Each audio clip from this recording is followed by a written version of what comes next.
வந்து தள்ளி விட்டோன்னே சுரேஷ் போய் அப்படியே வந்து விழுந்துடுறாரு. அதை பார்த்துட்டு எல்லாருமே அப்படியே அதிர்ச்சி அடைகிறாங்க. பயங்கரமாக கத்துறாரு சுரேஷ். என்ன பண்ணுறதுன்னு தெரியாமல் வந்து அப்படியே பார்த்து சுரேஷ் உனக்கு என்ன ஆச்சு அப்படின்னு சொல்லிட்டு பதறி போய் வந்து கேட்குறாரு நம்ம தங்கராஜ். கூடவே வந்து ரேவதியும் வந்து என்னாச்சு சுரேஷ்னோட இவன் நல்லா தள்ளி விட்டுட்டா என்ன அப்படின்னோட அதிர்ச்சியாகி ரெண்டு பேருமே பார்க்குறாங்க. அப்போ மதி வந்து சொல்கிறாங்க இல்லை அது வந்து ஏன் மதி இப்படி பண்ண எதுக்காக சுரேஷை தள்ளி விட்ட அப்படின்னு சொல்லிட்டு ரேவதி கேட்குறாங்க. அது வந்து அப்படின்னோடனே எதுக்காக இப்படிலாம் பண்ண மதி இப்படிலாம் நீ பண்ணுவேன் நினச்சி கூட பார்க்கலாமா அப்படின்றாரு தங்கராஜ். அதை பார்த்துட்டு மதி அப்படியே அமைதியாக நிற்கிறாங்க. எப்படி பிடிச்சி தள்ளிவிட்டா தெரியுமா, எப்படி அடிப்படிச்சு தெரியுமா, நல்லா கட்டிலோட அந்த ஓரத்தில் வந்து நல்லா வந்து நெத்தியில் பட்டுடுச்சு இங்கே பாருங்கள் அப்படின்னு சொல்லிட்டு காட்டினோட பார்த்தா பெருசாக நல்லா வீங்கிருக்கு. அப்படியே ரத்தம் வர மாதிரி இருக்கு. ஐயோ இப்படி ஆயிடுச்சு சுரேஷ்க்கு அப்படின்னு சொல்லிட்டு வா சுரேஷ் முதல்ல ஃபஸ்ட் எய்ட் கொடுக்கலாம் அப்படின்னு சொல்லிட்டு முதல்ல ஃபஸ்ட் எய்ட் போட்டு விடுறாங்க.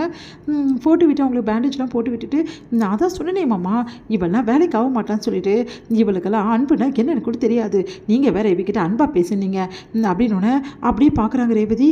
நான் தான் சொன்னேனீங்க இதெல்லாம் வேணான்னு கேட்டிங்களா அப்படின்னோடனே அது வந்து என்னம்மா நீ இப்படி பண்ணிட்ட பாவமா சுரேஷ் இப்படியே பண்ணுவேன் அவன் ஏதோ பொண்டாட்டின்ற வந்து கொஞ்சம் வந்து உங்ககிட்ட ஆசையாக பேச வந்தான் அவர் ஆசையாக பேச வந்தா நான் ஏன் இப்படிலாம் பண்ணுறேன் அப்படின்னோடனே அப்படியே அதிர்ச்சியாக ரெண்டு பேரும் பார்க்குறாங்க. அவருக்கு என்ன பண்ணாருன்னு தெரியுமா அவங்களுக்கு அப்படின்னோட ரேவதி வந்து என்ன பண்ணார் மதி என்ன பண்ணா மதி அப்படின்னோடனே அவர் நான் சொல்கிறதுக்கே வாய் கூசுது அவர் பண்ண வேலை இருக்கே ரொம்ப கேவலமான ஒரு விஷயம்.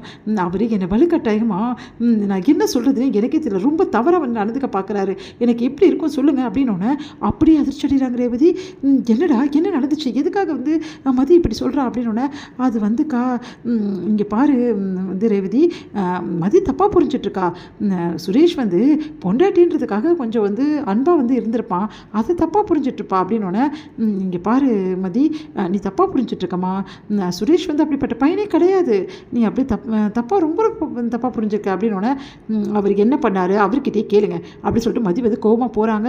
அதை பார்த்துட்டு வந்து அப்படியே அதிர்ச்சி அடைகிறாங்க ரெண்டு பேருமே. சுரேஷ் என்ன தானே நடந்தது ஏன்டா இப்படி பண்ண உனக்கு ஏதாவது கொஞ்சமாவது அறிவு இருக்காடா ஒரு பொண்ணுக்கிட்ட எப்படி நடந்துக்கணும் உனக்கு தெரியாதா அப்படின்னு ரேவதி சொல்கிறாங்க. உடனே சுரேஷ் வந்து நான் ஒன்றும் எதுவும் பண்ணலை பொண்டாட்டி என்னோட பொண்டாட்டி தானே அவள் இதில் என்ன இருக்குது அப்படின்னோடனே என்னடா நீ பேசுகிற உன் பொண்டாட்டினா என்ன வேணாலும் பண்ணலாமா நீ பண்ணுறது கொஞ்சம் கூட சரியில்லை சுரேஷ் நீ இப்படி பண்ணுவேன்னு பார்க்கல நான் உன்னை நினச்சி எனக்கு கேவலமாக இருக்குது அசிங்கமாக இருக்குது என் தம்பின்னு சொல்கிறதுக்கே அப்படின்னு சொல்லிட்டு போகிறாங்க. அதை கேட்டுட்டு வந்து மாமா பார்த்தீங்களா மாமா அக்கா எப்படி திட்டுறாங்கன்னு சொல்லிட்டு அப்படின்னோடனே இங்கே பாரு சுரேஷ் நீ பண்ணது தப்பு நான் உங்ககிட்ட என்ன சொன்னேன் போய் பேசுன்னு தானே சொன்னேன் அதுக்கா இப்படி சரி நீ கவலைப்படாத மதிக்கிட்ட நான் பேசிக்கிறேன் அப்படி சொல்லிட்டு தங்கராஜ் போகிறாரு. இங்கே வந்து மதியம் அழுதுட்ருக்காங்க ரேவதி வந்து அவங்களை சமாதானப்படுத்திட்டு இருக்காங்க. அப்போ தங்கராஜ் வராரு சுரேஷும் பின்னாடியே வராரு. இங்கே பாரு மதி உன் புருஷன் தானேம்மா புருஷனா அப்படி இப்படி இருக்க தானே செய்வான் அதெல்லாம் ஒரு பெரிய விஷயமா எடுத்துக்கலாமா இங்கே பாருமா அதுக்காக வேறு ஏதாவது போலீஸ் கேஸ் போயிட போகிறோமா அப்படின்னோடனே அப்படியே பார்த்து முறைக்கிறாங்க மதி.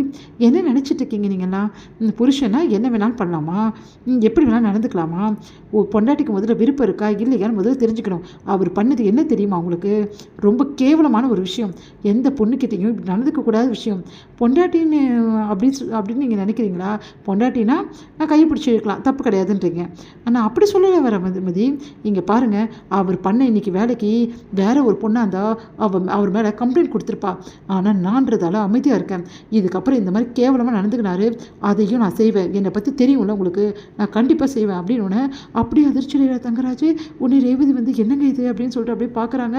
உன்னே வந்து தங்கராஜ் இங்கே பாருமா மதி கொஞ்சம் பொறுமையாக இருமா சுரேஷ் இப்படி பண்ணுவான்னு எதிர்பார்க்கல ஆனால் உன் மேலே இந்த அன்பால் தான் அவன் அன்புனா என்னன்னு தெரியுமா அவருக்கு முதல்ல அன்புன்றது ரெண்டு பேருக்கு இருக்கணும் அதுக்கப்புறம் தான் இதெல்லாம் எதிர்பார்க்கணும்.